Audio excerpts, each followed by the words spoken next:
السلام عليكم ورحمة الله تعالى وبركاته. الحمد لله رب العالمين، والصلاة والسلام على سيد المرسلين وعلى آله وصحبه أجمعين. أما بعد، فقد قال الله تعالى في القرآن العظيم وفي الفرقان المجيد بعد أعوذ بالله من الشيطان الرجيم بسم الله الرحمن الرحيم.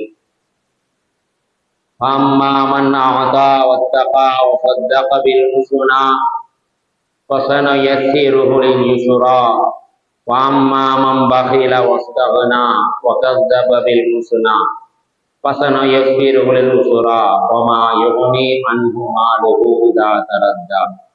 قال رسول الله صلى الله عليه وسلم: من صدقة غلب ربي ميتة السوء. وقال عليه الصلاة والسلام: صدق الله العلي العظيم وصدق رسول النبي الكريم ونحن على ذلك من الشاهدين والشاكرين. எல்லாம் வல்ல அல்லாஹ்வின் அருளும் மேலான கருணையும் நாம் அனைவர்கள் மீது வந்து சேரட்டுமாக. நமது உயிரினும் மேலான முஹம்மது முஸ்தபா ரசூலே கரீம் ஸல்லல்லாஹு அலைஹி வஸல்லம் அவர்களின் அன்பும் ஷஃபாஅத்தும் நம் அனைவர்கள் மீதும் முழுமையாக உண்டாகட்டுமாக. நமது மனைவி மக்கள், நமது உற்றார் உறவினர், உலகத்தில் உள்ள முஸ்லிமான முஃமினான ஆண் பெண் அனைவர்களுக்கும் அல்லாஹ் உடல் சுகத்தை நிரந்தரமாக நசீபாக்குவானாக. மருத்துவமனை கஷ்டங்கள், மருத்துவமனை செலவுகள், பலாய் முசீபத்துகள், கொடிய தீராத நோய் நொடிகள் என்றும் அல்லாஹ் நம் அனைவர்களையும் நிரந்தரமாக பாதுகாத்து அருள் புரிவானாக. திடீர் மரணங்கள், வாகன விபத்துகள், நிலநடுக்கங்கள், நிலச்சரிவுகள், தீயில் கருகி இறந்து போகுதல், தண்ணீரில் மூழ்கி இறந்து போகுதல் போன்ற தீய மரணங்கள் என்றும் அல்லாஹ் நாம் அனைவர்களையும் நிரந்தரமாக பாதுகாத்து அருள் புரிவானாக. கலிமாவோடு மரணிக்கக்கூடிய நசீவை வல்ல நாயன் நம் அனைவர்களுக்கும் தந்தருள் புரிவானாக என்று துஆ செய்தவனாக என்னுடைய உரையை ஆரம்பம் செய்கிறேன். கண்ணியத்திற்கும் பெரும் மதிப்பிற்குரிய அல்லாஹ்வின் நல்லடியார்களே, இஸ்லாமிய பெருமக்களே, அல்லாஹ்வின் மாபெரும் கிருபையால் ரமலானுடைய மாதத்தை அடைந்து அந்த ரமலானுடைய மாதத்தில் அல்லாஹ்விடத்திலே அவனுடைய ரஹ்மத்தை பெற்று இன்னும் மகுபிரத்தை வேண்டி அவன் படைத்து வைத்திருக்கக்கூடிய கொடூரமான நரகத்தை விட்டும் பாதுகாப்பு தேடி அவன் நம் மீது விதியாக்கிய இந்த நோன்பை நாம் எல்லாம் நிறைவேற்றி கடைசி தருணத்தில் அந்த நோன்புகளை எல்லாம் வழி அனுப்பி வைக்கக்கூடிய தருணத்திலே நாம் எல்லாம் வீட்டிருக்கின்றோம். அல்ஹம்துலில்லாஹ். பெருமக்களே, இத்தனை நாட்களாக, இத்தனை தினங்களாக, இந்த ஒரு மாத காலங்களாக அல்லாஹ் நம் மீது விதியாக்கிய இந்த நோன்பை பல்வேறு சிரமங்களுக்கு மத்தியில், பல்வேறு வேலை பழுவுகளுக்கு மத்தியிலே அல்லாஹ் நம் மீது கடமையாக்கி விட்டான், அல்லாஹ் நம் மீது விதியாக்கி விட்டான் என்ற நோக்கத்திலே இந்த நோன்பை நாம் எல்லாம் நிறைவேற்றினோம். அவன் பசித்திருக்க சொன்னான், நாம் அனைவர்களும் பசித்திருந்தோம். அவன் தாகித்திருக்க சொன்னான், நாம் எல்லாம் தாகித்திருந்தோம். எல்லா விதமான மனோ இச்சைகளை, மன ஆசைகளை எல்லாவற்றையும் அடக்கி கொண்டு அல்லாஹ் சொல்லிவிட்டான்.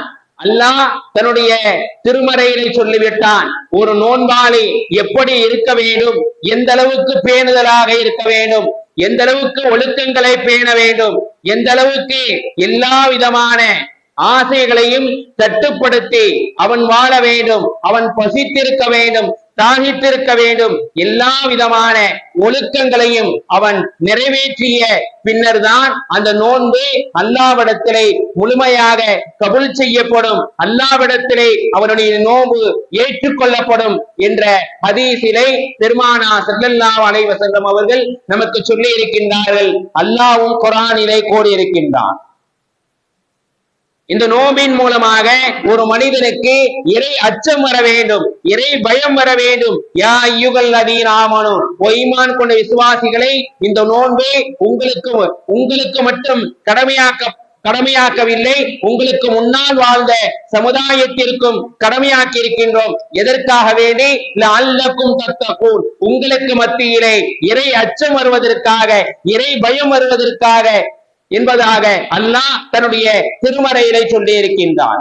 ஆக பெருமக்களை, இந்த நோன்பின் மூலமாக இந்த ஒரு மாத காலங்களாக அல்லாஹ்வின் மீதுள்ள பயம் நமக்கு அதிகரித்திருக்க வேண்டும், அல்லாஹ்வின் மீதுள்ள அச்சம் நமக்கு அதிகரித்திருக்க வேண்டும். அல்லாஹ் நம் மீது விதியாக்கிய இந்த நோன்பை நாம் முழுமையாக கடைபிடித்து விட்டோம், நிறைவேற்றி விட்டோம். இத்தனை நாட்களாக அல்லாஹ்வுடைய அருள்மறை திருமறை குர்ஆன் ஷரீஃபை தராவி தொழுகையிலே கேட்டுவிட்டோம். எல்லா விதமான துஆக்களையும் எல்லா விதமான ஆசைகளையும் அல்லாஹ்விடத்திலே துஆவின் மூலமாக இஃப்தாருடைய நேரத்திலே கேட்டுவிட்டோம். அதற்கு பிறகு நாம் செய்ய வேண்டிய ஒரே ஒரு செயல்பாடு என்னவென்றால், பெருமக்களே, நாம் நோற்ற இந்த நோன்புகளை அல்லாஹ் முழுமையாக அங்கீகரித்திருக்கின்றானா, முழுமையாக அல்லாஹ் கபூல் செய்திருக்கின்றானா என்பதை நாம் இந்த நேரத்திலே யோசிக்க கடமைப்பட்டிருக்கின்றோம். நாம் பசித்திருந்தோம், தாகித்திருந்தோம், நோன்புடைய எல்லா விதமான ஒழுக்கங்களையும் பேணி இருந்தோம். ஆனால் நாம் நோற்ற நோன்புகள் அல்லாஹ்விடத்திலே கபூல் செய்யப்பட்டதா, அல்லாஹ்விடத்திலே அங்கீகரிக்கப்பட்டதா?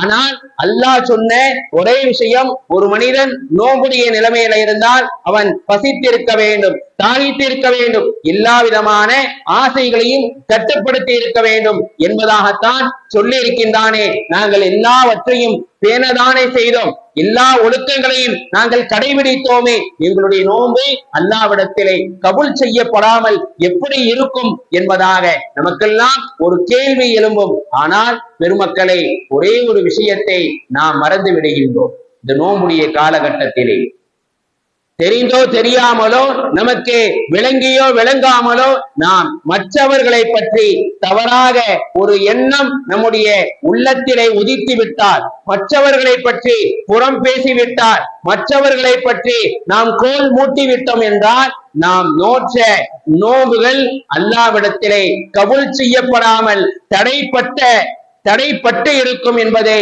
நாம் ஹதீஸிலே காண முடிகின்றது. ஒரு சஹாபி, இரு சஹாபா பெருமக்கள் நோன்புடைய நிலைமையில இருந்தார்கள். பெருமானார் ஸல்லல்லாஹு அலைஹி வஸல்லம் அவர்களிடத்திலே வந்தார்கள். நாங்கள் நோன்புடைய நிலைமையில இருந்தோம், எங்களுக்கு கடுமையான வயிற்று வலி என்பதாக முறையிட்டார்கள். அவர்கள் வாந்தி எடுத்த பிறகு அவர்களுடைய அந்த வாந்தியிலே அவர்கள் புதிய இறைச்சி துண்டுகள், புதிய இரத்தங்கள் இருந்தது. பெருமானார் ஸல்லல்லாஹு அலைஹி வஸல்லம் அவர்கள் சொன்னார்கள், நீங்கள் உங்களுடைய நோன்பை திரும்ப நீங்கள் நோற்றுக் கொள்ளுங்கள். நீங்கள் இந்த மனிதரை பற்றி புறம் பேசியிருக்கிறீர்கள், இந்த மனிதரை பற்றி நீங்கள் தவறாக எண்ணிருக்கின்றீர்கள். ஆகையால் உங்களுடைய நோன்பு அல்லாஹ்விடத்திலே கபூல் செய்யப்படவில்லை என்பதை அங்கே பெருமானார் ஸல்லல்லாஹு அலைஹி வஸல்லம் அவர்கள் சஹாபா பெருமக்களுக்கு சொன்னார். ஆக பெருமக்களே, அல்லாஹு தஆலாவிடத்திலே நாம் இத்தனை நாட்களாக நோற்ற நோன்புகள், நம்முடைய தூக்கத்தை மறந்து, நம்முடைய எல்லா விதமான ஆசைகளையும் மறந்து நாம் இத்தனை நோன்புகளை நாம் நோற்று இருக்கின்றோமே, இந்த நோன்புகள் அல்லாஹ்விடத்திலே கபூல் செய்யப்பட வேண்டும் என்றால், அல்லாஹ்விடத்திலே அங்கீகரிக்கப்பட வேண்டும் என்றால், இஸ்லாம் சொன்ன, ஷரியத் சொன்ன ஒரு செயல்பாடை, ஒரு அமலை நாம் இந்த நேரத்திலே நிறைவேற்ற கடமைப்பட்டிருக்கின்றோம். அதுதான் ஸதகத்துல் ஃபித்ர் என்று சொல்லக்கூடிய ஒரு அமல், ஒரு இபாதத். இந்த ஸதகத்துல் ஃபித்ர் என்ற இந்த செயல்பாடை, இந்த அமலை நாம் நிறைவேற்றி விட்டோம் என்றால், நம்முடைய நோன்புகள் அல்லாஹ்விடத்திலே எந்த விதமான தடையும் இல்லாமல், எந்த விதமான ஏற்பாடு இல்லாமல் அல்லாஹ்விடத்திலே கபூல் செய்யப்படும் என்பதில் எவ்வித சந்தேகமும் இல்லை. நம்முடைய வாழ்க்கையிலே தர்மம் செய்யக்கூடிய அந்த பழக்கம் இருக்கிறதே, இருந்து கொண்டே இருக்க வேண்டும். எல்லா காலகட்டத்திலும், இந்த நோம்புடைய ரமலானுடைய காலகட்டத்தில் மட்டுமல்ல, எல்லா நேரங்களிலும் தர்மம் என்ற அந்த செயல்பாடு, அந்த பண்பு நம்முடைய வாழ்க்கை முழுவதும் இருக்க வேண்டும் என்பதாகத்தான் இஸ்லாமிய மார்க்கம் நமக்கு வலியுறுத்தி சொல்லி காட்டுகின்றது. எந்த அளவுக்கு என்றால், தர்மங்கள் என்பது அல்லாஹ்வுடைய கோபத்தை அழித்து விடுகின்றது. ஒரு மனிதன் தர்மம் செய்கிறான் என்றால் ரப்பி, அல்லாஹ்வுடைய கோபத்தை அது தடுத்து விடுகிறது என்பதாக பெருமானா ஸல்லல்லாஹு அலைஹி வஸல்லம் அவர்கள் சொன்னார்கள். நாம் ஏதாவது தவறு செய்திருப்போம், ஏதாவது ஒரு தீங்கு செய்திருப்போம், அதே நேரத்திலே நாம் தர்மம் செய்து விட்டோம் என்றால் அல்லாஹ்வுடைய கோபத்திற்கு நாம் ஆளாக மாட்டோம். அல்லாஹ்வுடைய கோபத்தை அது அழித்து விடுகிறது என்பதாக பெருமானா ஸல்லல்லாஹு அலைஹி வஸல்லம் அவர்கள் சொன்னார்கள். இரண்டாவது சொன்னார்கள், தர்மம் என்பது ஒரு மனிதனுடைய கெட்ட மரணத்தை தடுக்கக்கூடியதாக இருக்கின்றது. கெட்ட மரணம் ஏற்படாது. ஒரு மனிதன் தன்னுடைய வாழ்க்கையிலே தர்மம் செய்கிறார் என்றால், சதக்கா செய்கிறார் என்றால், கெட்ட மரணம் ஏற்படாமல் அல்லாஹ் அந்த மனிதனை பாதுகாக்கின்றான். நல்ல முறையிலே அவனுடைய ரூஹு பிரியக்கூடியதாக இருக்கிறது என்பதை பெருமானா ஸல்லல்லாஹு அலைஹி வஸல்லம் அவர்கள் நமக்கு சொன்னார்கள். பெருமக்களை, நாயகம் ஸல்லல்லாஹு அலைஹி வஸல்லம் அவர்கள் சொன்னார்கள், சதக்காக்கள் என்பது, தர்மங்கள் என்பது பாவத்தை அழிக்கக்கூடியது. எப்படி தண்ணீர் நெருப்பை அழிக்கின்றதோ அதே போலத்தான் பாவத்தை அழிக்கக்கூடியது தர்மம் என்பதாக பெருமானா ஸல்லல்லாஹு அலைஹி வஸல்லம் அவர்கள் சொன்னார்கள். ஆக பெருமக்களே, இந்த ரமலானுடைய காலகட்டத்திலே நாம் நோன்பு நோற்றோம், எல்லா விதமான சதக்காக்களையும் எல்லா விதமான நன்மைகளையும் செய்தோம். ஆனால் நம்மை அறியாமலே, நமக்கு தெரியாமலே ஏதாவது ஒரு தவறை நாம் செய்திருப்போம். இந்த புனித ரமலானுடைய மாதத்திலே, இந்த புனித ரமலானுடைய காலகட்டத்திலே நமக்கு தெரியாமலேயே, நமக்கு அறியாமலேயே ஏதாவது ஒரு தீங்கு செய்திருப்போம், ஏதாவது ஒரு பாவத்தை செய்திருப்போம். அந்த பாவத்தை விட்டு பாதுகாப்பதற்காக வேண்டிதான் இந்த புனித ரமலானுடைய மாதத்தினுடைய கடைசி நேரத்திலே சதகுத்துல் ஃபித்ர் என்ற இந்த அமலை பெருமானா ஸல்லல்லாஹு அலைஹி வஸல்லம் அவர்கள் நிறைவேற்ற சொன்னார்கள். அல்லாஹ்வும் இதை வலியுறுத்தி சொல்லி காட்டுகின்றார். பெருமக்களே, ஒரு அடியானை கபரிலே வைத்ததும் எல்லா அமல்களும் வரும். கபர் முழுவதும் வெப்பமாக இருக்கும். பெருமானா ஸல்லல்லாஹு அலைஹி வஸல்லம் அவர்கள் சொன்னார்கள், ஒரு மனிதன் இறந்து விடுகிறான், வஃபாத் ஆகி விடுகிறான், அவனை கபரிலே அடக்கம் செய்யப்படுகிறது. கபர் முழுவதும் இப்படி எல்லா அமல்களும் அவனிடத்திலே வரும். அந்த கபர் முழுவதும் வெப்பமாக இருக்கும். அந்த சதக்கா என்ற அந்த தர்மம் இருக்கிறது, கபரினுடைய வெப்பத்தை நீக்கி குளிரை ஏற்படுத்தும் என்பதாக பெருமானா ஸல்லல்லாஹு அலைஹி வஸல்லம் அவர்கள் நமக்கு சொல்லி காட்டுவார்கள். எல்லா அமல்கள் வரும். ஆனால் எந்த அமல் அந்த நேரத்திலே உயர்ந்தது என்றால், எந்த அமல் அந்த நேரத்திலே சிறந்தது என்றால், அந்த மனிதன் தன்னுடைய வாழ்க்கையிலே சதக்கா செய்திருந்தால் அந்த கபரிலே ஏற்படக்கூடிய வெப்பத்தை அல்லாஹ் குளிராக மாற்றி விடுகிறான் என்பதை பெருமானா ஸல்லல்லாஹு அலைஹி வஸல்லம் அவர்கள் நமக்கு சொல்லி இருக்கின்றார்கள். பெருமக்களை, தர்மத்தால் பொருளாதாரம் வளரும் என்பதாக அல்லாஹ் தன்னுடைய திருமறையிலே சொல்லி காட்டுவான். சதக்கா செய்யுங்கள், தர்மம் செய்யுங்கள்.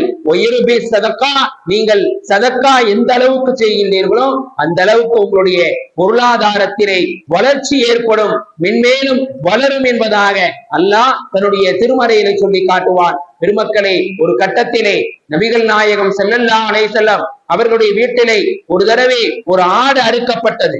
நபி ஸல்லல்லாஹு அலைஹி வஸல்லம் அவர்கள் வீட்டுக்கு வந்தார்கள். வீட்டிலே எது மீதம் இருக்கிறது என்று கேட்டார்கள். உடனே மனைவிமார்கள் சொன்னார்கள், எல்லாவற்றையும் நாங்கள் தர்மம் செய்து விட்டோம். வீட்டிலே அறுக்கப்பட்ட அந்த இறைச்சிகள் எல்லாவற்றையும் தர்மம் செய்து விட்டோம். ஆனால் ஆட்டினுடைய முன் சப்பை மட்டும் மீதம் இருக்கிறது.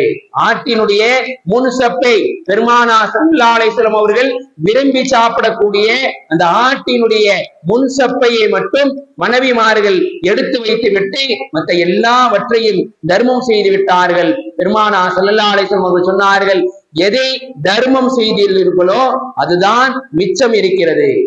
எதை நீங்கள் தர்மம் செய்தீர்களோ அதுதான் மிச்சம் இருக்கிறது, நீங்கள் எல்லாவற்றையும் தர்மம் செய்ய வேண்டும் என்பதாக அந்த நேரத்திலே நாயகம் ஸல்லல்லாஹு அலைஹி வஸல்லம் அவர்கள் தன்னுடைய மனைவிமாரை என்ன செய்தார்கள், ஆர்வப்படுத்தினார்கள். இந்த சதக்காவுடைய விஷயத்திலே, இந்த தான தர்மங்களுடைய விஷயத்திலே எந்த அளவுக்கு தான தர்மங்கள் செய்யப்படுகிறதோ, சதக்காக்கள் செய்யப்படுகிறதோ, நம்முடைய அமல்கள் எந்த விதமான குறைகளும் இல்லாமல் குற்றங்களும் இல்லாமல் அல்லாஹ்விடத்திலே கபூல் செய்யப்படும். அதற்காக வேண்டிதான் இந்த புனித ரமலானுடைய காலகட்டத்திலே நம்முடைய நோன்புகள் அல்லாஹ்விடத்திலே கபூல் செய்யப்பட வேண்டும் என்பதற்காக ஒவ்வொருவர்களும் ஒவ்வொரு முஸ்லீமும் அந்த சதகுத்துல் ஃபித்ர் என்ற அந்த அமலை நிறைவேற்ற வேண்டும் என்பதாக நமக்கு சொல்லப்பட்டு இருக்கிறது.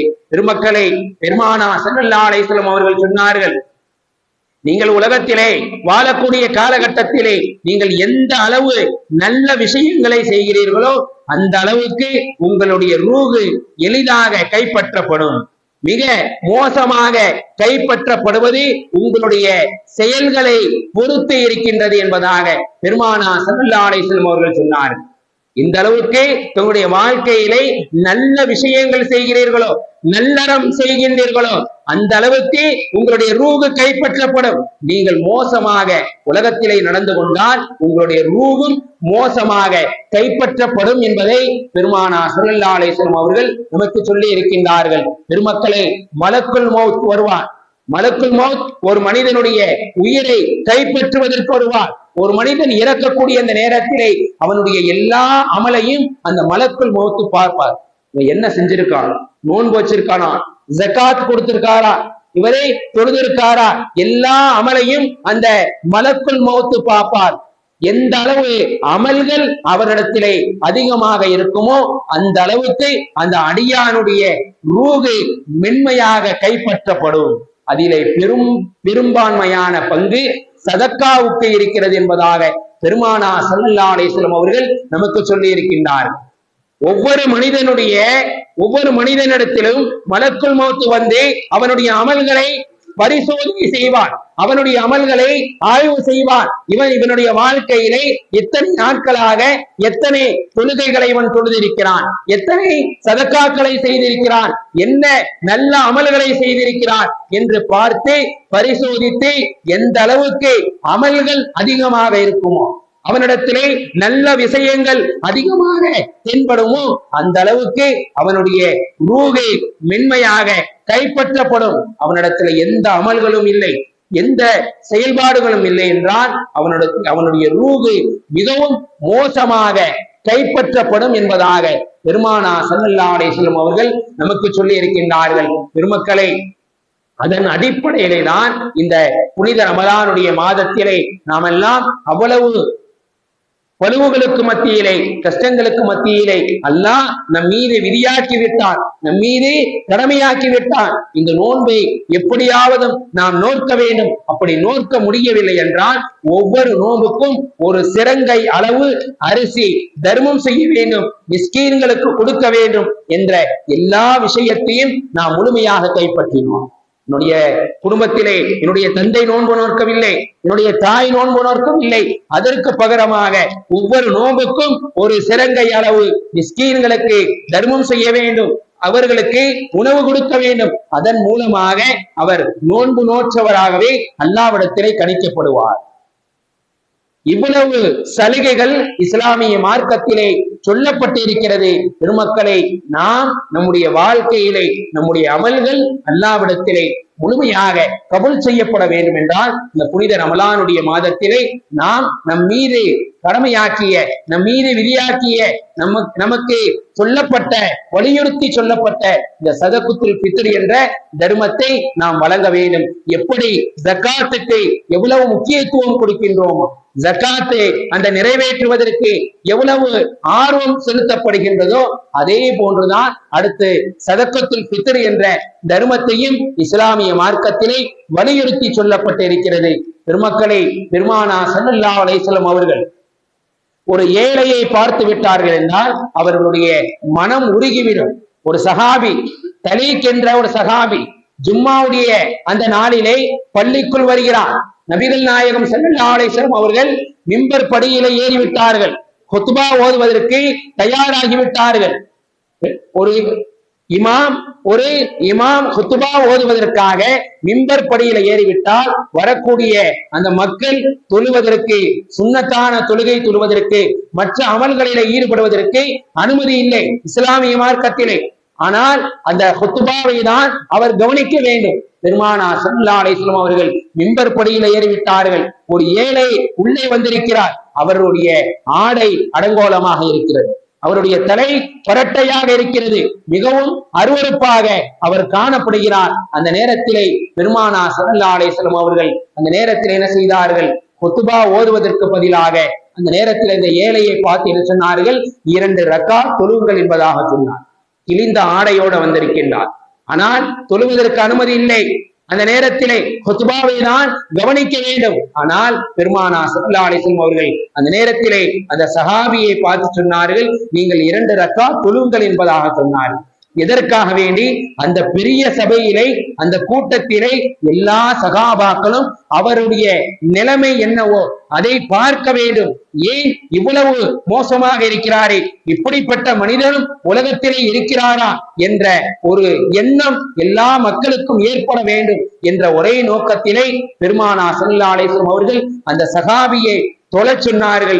எல்லா சகாபாக்களும் அவரை பார்த்தார்கள். பார்த்த பிறகு அதற்கு பிறகு பெருமானார் ஸல்லல்லாஹு அலைஹி வஸல்லம் சொன்னார்கள், ஜும்மாவுடைய அந்த மிம்பர் படியில ஏறி சொன்னார்கள், நீங்கள் என்ன செய்யுங்கள்? அந்த ஏழை சஹாபிக்கு உங்களால் முடிந்த தர்மங்களை செய்யுங்கள், அவர்களுக்கு முடிந்த சதக்காக்களை செய்யுங்கள் என்பதாக ஆர்வப்படுத்தினார்கள். ஜும்மா முடிந்த பிறகு நிறைய சகாபாக்கள் அந்த சகாபிக்கு 2 மூட்டை அளவுக்கு தானியங்களை அவர்களுக்கு என்ன செய்தார்கள்? சதக்கா செய்தார்கள், தர்மம் செய்தார்கள் என்பதை ஹதீஸிலே காண முடிகின்றது. ஆக பெருமக்களை, பெருமானார் ஸல்லல்லாஹு அலைஹி வஸல்லம் அவர்கள் ஒரு ஏழையை பார்த்து விட்டால், ஒரு வறியவரை பார்த்து விட்டால் அவருக்கு தர்மம் செய்வார்கள். தர்மம் செய்வதற்கு சகாபாக்கள் என்ன செய்வார்கள்? ஏவுவார்கள் என்பதை நாம் ஹதீஸிலே காண முடிகின்றது. பெருமக்களே, மதீனாவுக்கு ஒரு கூட்டம் வந்தது.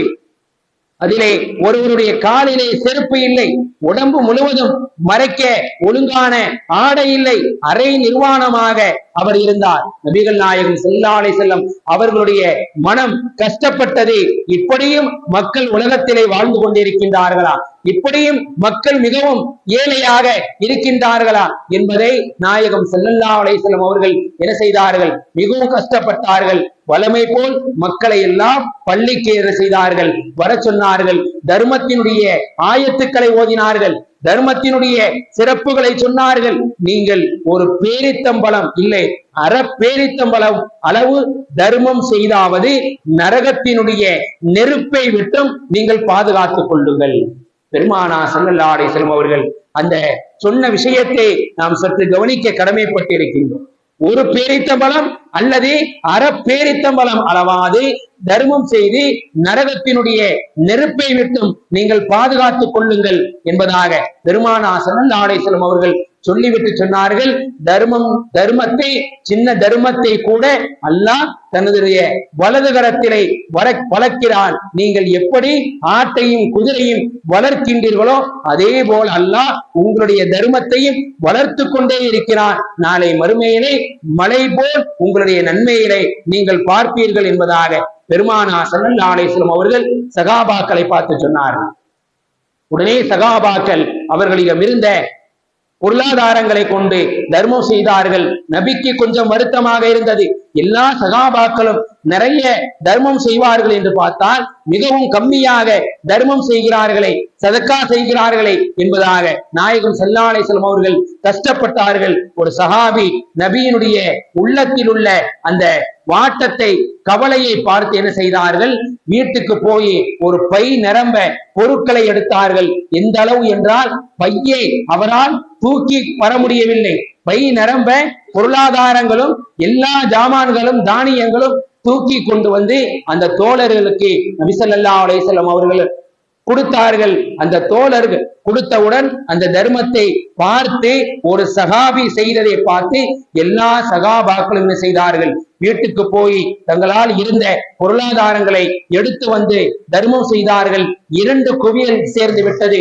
ஒரு குவியல் ஆடைகளாக, இன்னொரு குவியல் பணமாக ஆக 2 குவியலையும் பெருமானார் ஸல்லல்லாஹு அலைஹி வஸல்லம் அவர்கள் அந்த ஏழைகளுக்கு, அந்த மதீனாவுக்கு வந்த மக்களுக்கு என்ன செய்தார்கள்? கொடுத்தார்கள். கொடுத்து விட்டு சொன்னார்கள், மன் சுன்ன ஃபில் இஸ்லாமி சுன்னத்தன் ஹசனா, யார் இஸ்லாத்திலே ஒரு நல்ல நடைமுறையை உருவாக்க காரணமாக இருப்பாரோ அவருக்கு அந்த நடைமுறை உருவாக்கிய நன்மை இருக்கிறது.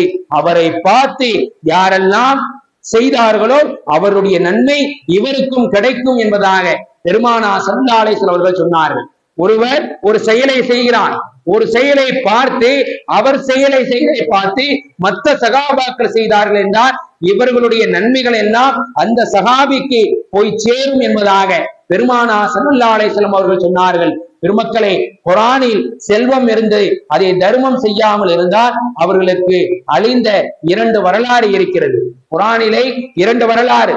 செல்வம் இருந்து தர்மம் செய்யவில்லை, அவர்கள் எந்த அளவுக்கு அழிக்கப்பட்டார்கள் என்பதை அல்லாஹ் தன்னுடைய திருமறையிலே சொல்லி காட்டுகிறார். சூரா கஹ்ஃபிலே ஒரு வரலாறு, சூரா நூன் வல் கலமிலே ஒரு வரலாறு. அவர்கள் தோட்டவாசிகளாக இருந்தார்கள். அஸ்ஹாபுல் ஜன்னா என்று சொல்லப்படும் யமனுக்கு பக்கத்திலே தோட்டங்கள் இருந்தது. என்ன தவறை அவர்கள் செய்து விட்டார்கள் என்றால், அறுவடை செய்ய போகும் பொழுது அதிகாலையிலே அறுவடை செய்து விடலாம், கொஞ்சம் நேரம் கடந்த பிறகு அறுவடை செய்ய போனால் ஏழைகளுக்கு நாம் என்ன செய்ய வேண்டும்? தர்மம் செய்ய வேண்டும். ஆகையால் அதிகாலையிலே சென்று நாம் அறுவடை செய்து விடலாம் என்பதாக வேகமாக அந்த அஸ்ஹாபுல் ஜன்னா, அந்த தோட்டவாசிகள் அறுவடை செய்ய போகின்ற பொழுது அல்லாஹ் ஒரு மிகப்பெரிய ஒரு பலத்த காற்றை அங்கே அனுப்பி அங்கே என்ன செய்து விட்டார்? அங்கே அந்த விவசாய நிலத்தை அழித்து நாசமாக்கி விட்டார். அவர்கள் அறுவடை செய்ய முடியாமல் போய்விட்டது என்பதை குர்ஆனிலே காண முடிகின்றது. பெருமக்களே, ரமலான் அன்று நாம் தர்மம் செய்ய வேண்டும், ஜும்மா அன்று நாம் தர்மம் செய்ய வேண்டும். நமக்கு பணிக்கப்பட்டு இருக்கிறது. சில பேர் ஜும்மாவுடைய அந்த நாளிலே அன்றைய அரபியர்கள் ரொட்டி துண்டுகளை எடுத்து வருவார்கள், வழியிலே இருக்கக்கூடிய மிஸ்கீன்களுக்கு அந்த ரொட்டி துண்டுகளை கொடுப்பார்கள் என்பதாக பெருமானார் ஸல்லல்லாஹு அலைஹி வஸல்லம் அவர்கள் சொன்னார்கள். மேலும் சொன்னார்கள், ஜும்மா அன்று 2 சுன்னத் செய்தால் உங்களுடைய வாழ்க்கையிலே பரக்கத் ஏற்படும். ஜும்மாவுடைய நாளில் சொல்கிறேன், ஜும்மாவுடைய நாளில் 2 சுன்னத்துகள் செய்தால் உங்களுடைய வாழ்க்கையிலே பரக்கத் ஏற்படும். ஒன்று, ஜும்மா அன்று தர்மம் செய்ய வேண்டும். 2, ஜும்மா அன்று ஜும்மாவுடைய தொழுகை முடிந்த பிறகு நீங்கள் ஏதாவது ஒரு பொருளை போய் உங்களுடைய கடையிலே நீங்கள் என்ன செய்ய வேண்டும்? விற்க வேண்டும். அப்படி ஒரு பொருளை நீங்கள் விற்பனை செய்தால், அந்த ஜும்மா அன்று தர்மம் செய்தால், இந்த 2 சுன்னத்துக்களை நீங்கள் உங்களுடைய வாழ்க்கையிலே ஹயாத் இருக்கக்கூடிய காலங்கள் வரை செய்தால் உங்களுடைய வாழ்க்கையிலே பரக்கத் ஏற்படும் என்பதாக பெருமானார் ஸல்லல்லாஹு அலைஹி வஸல்லம் அவர்கள் நமக்கு சொல்லி இருக்கின்றார்கள். அல்லாஹ்வும் தன்னுடைய திருமறையிலே சொல்லி காட்டுகிறான், ஃபைதா குதியத்தி ஸலா ஃபந்தஷிரு ஃபில் அர்தி. ஜும்மாவுடைய நாளில் பாங்கு சொல்லப்பட்டு நீங்கள் பள்ளிக்கு வந்து தொழுகை நிறைவு பெற்றதும் நீங்கள் வேகமாக வீட்டுக்கு சென்று உங்களுடைய கடைகளுக்கு சென்று நீங்கள் என்ன செய்யுங்கள்? வியாபாரம் செய்யுங்கள். ஃபதுலுல்லா, அல்லாஹ்வுடைய அருளை தேடிக்கொள்ளுங்கள் என்பதாக அல்லாஹ் தன்னுடைய திருமறையிலே சொல்லி இருக்கின்றான் என்பதை பெருமானார் ஸல்லல்லாஹு அலைஹி வஸல்லம் அவர்கள் சொன்னார்கள். பெருமக்களை, அதற்கு அடுத்தபடியாக சொன்னார்கள், ஹஜ்ஜினை தர்மம் செய்யுங்கள். உலமாக்கள் ஹஜ்ஜினுடைய ஒழுக்கத்தை பற்றி சொல்கின்ற பொழுது நிறைய பணங்களை ஹஜ்ஜுக்காக எடுத்து செல்லுங்கள். எதற்காக? தர்மம் செய்ய. 2 ஹரம்களிலும் நீங்கள் தர்மம் செய்யுங்கள் என்பதாக பெருமானார் ஸல்லல்லாஹு அலைஹி வஸல்லம் அவர்கள் சொன்னார்கள். மேலும் சொன்னார்கள், ஏதாவது கவலை, ஏதாவது துன்பம் வந்து விட்டால் தர்மம் செய்து விடுங்கள். தர்மம் செய்து வந்தால் ஆஸ்பத்திரி செல்வதற்கு முன்பதாக ஒரு டெஸ்ட் எடுக்க வேண்டும். ஒரு பெரிய நோய் வந்து விட்டது, அந்த நோய்க்கு டெஸ்ட் எடுக்கணும்னா டெஸ்ட் எடுப்பதற்கு முன்பதாக நீங்கள் தர்மம் செய்துவிட்டு நீங்கள் போய் டெஸ்ட் எடுத்தால் அந்த டெஸ்டிலே ஒன்றும் இருக்காது என்பதை நமக்கு உலமா பெருமக்கள் சொல்லி காட்டுவார்கள். ஆக பெருமக்களை, தர்மம் என்பதே ஒரு மனிதனுடைய உயிரை காக்கக்கூடியதாக, ஒரு மனிதனுடைய உயிரை காப்பாற்றக்கூடியதாக இருக்கிறது. அந்த அடிப்படையிலே தான் இந்த புனித ரமலானுடைய மாதத்திலே நாம் சதக்கத்துல் ஃபித்ர் என்ற தர்மத்தை நாம் செய்கின்றோம். ஹனஃபியாக்கள் 1 கிலோ 635 கிராம் கோதுமை அல்லது அதனுடைய விலை மதிப்புள்ள அரிசி அல்லது அதனுடைய கிரயம் 90 ரூபாய் சதக்கத்துல் ஃபித்ர் நிர்ணயிக்கப்பட்டிருக்கிறது. ஹனஃபி மதுகபிலே 90 ரூபாய் இல்லை, அதனுடைய தானியங்கள் கொடுக்க வேண்டும். ஷாஃபி மதுகபிலே 2.400 கிராம் அரிசி அல்லது கோதுமை மட்டும் என்ன செய்ய வேண்டும்? கொடுக்க வேண்டும். காசாக கொடுக்க கூடாது. ஷாஃபி மதுகபிலே பொருளாக மட்டும்தான் கொடுக்க வேண்டும் என்பதாக நமக்கு பணிக்கப்பட்டிருக்கிறது. சதக்கத்துல் ஃபித்ர் என்றால் ஒவ்வொரு முஸ்லீமும் புனித ரமலானுடைய மாதத்தினுடைய முடிவில் ஏழைகளுக்கு வழங்கக்கூடிய தர்மம். பித்ரா என்பது ஏன் வந்தது? பித்ரு என்றால் நோன்பை முடிப்பது என்று பொருள். நோன்பை முடிப்பது என்று பொருள். அந்த சொல்லில் இருந்துதான் இஃப்தார் என்ற வார்த்தை பயன்படுத்துகிறோம். நோன்பு முடிந்த பிறகு வழங்கப்படக்கூடிய தர்மத்துக்கு தான் சதக்கத்துல் ஃபித்ர் என்று சொல்லப்படுகிறது. ஆக பெருமக்களை, இந்த புனித ரமலானுடைய மாதத்தை நாம் கண்ணியமாக வழி அனுப்பி வைக்க வேண்டும். நம்முடைய நோன்புகள் அல்லாஹ்விடத்திலே முழுமையாக கபூல் செய்யப்பட வேண்டும் என்றால் இந்த இபாதத்தான, இந்த அமலான சதக்கத்துல் ஃபித்ரை நாம் எல்லாம் அனைவர்களும் முழுமையாக நிறைவேற்றி அல்லாஹ்வுடைய நெருக்கத்தை பெறக்கூடிய மக்களாக அல்லாஹு தஆலா நம் அனைவர்களுக்கும் தௌஃபீக் செய்து அருள் புரிவானாக. வாஹிர் தஅவானா அல்ஹம்துலில்லாஹி ரப்பில் ஆலமீன். அஸ்ஸலாமு அலைக்கும் வரஹ்மத்துல்லாஹி தஆலா வபரகாத்துஹு.